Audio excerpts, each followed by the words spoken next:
Dan kongenital yang non-genetik, contohnya adalah atrial septal defect atau ASD yang terjadi akibat sang ibu sewaktu hamil terinfeksi virus rubella.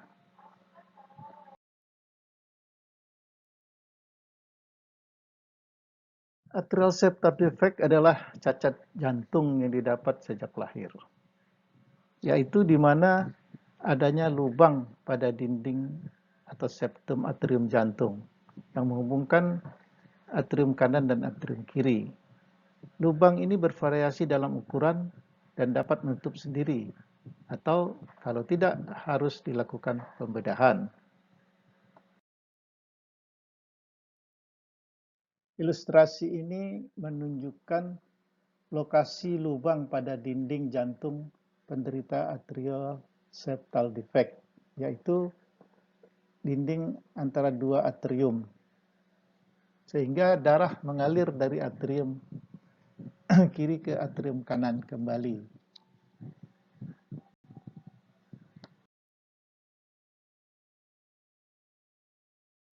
Ilustrasi ini menunjukkan aliran darah pada jantung normal yang sebelah kiri dan jantung yang mengalami atrial septal defect di sebelah kanan.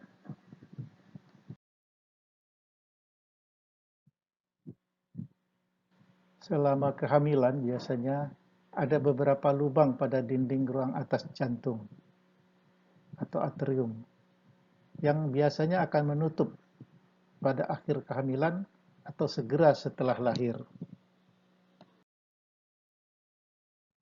Pada penderita atrial septal defect, salah satu lubang ini tidak menutup, disebut cacat septum atrium.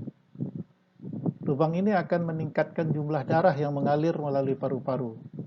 Lama-kelamaan akan menyebabkan kerusakan pada pembuluh darah di paru-paru.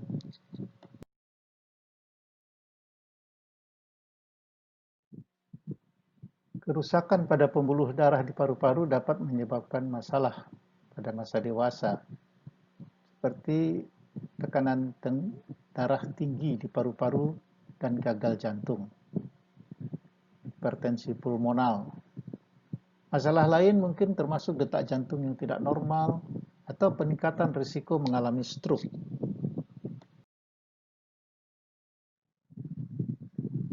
Penyakit-penyakit yang didapat biasanya disebabkan oleh faktor lingkungan. Dibagi berdasarkan patogenesisnya, yaitu penyakit karena adanya peradangan, karena gangguan vaskuler, karena gangguan pertumbuhan, karena trauma atau ruda paksa, dan karena adanya gangguan metabolisme atau degeneratif.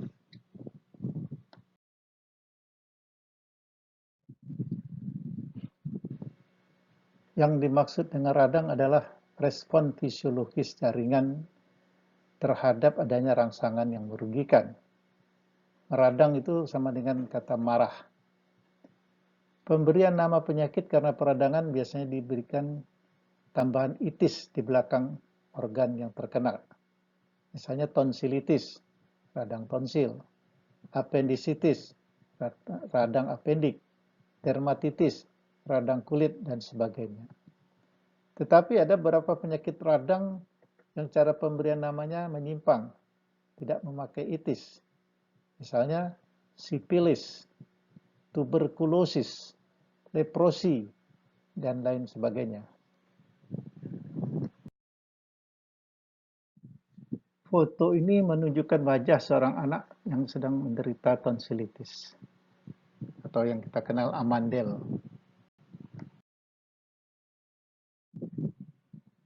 Foto ini menunjukkan tonsil yang meradang. Saya perhatikan, jaringan sekitar tonsil juga ikut meradang dan membengkak.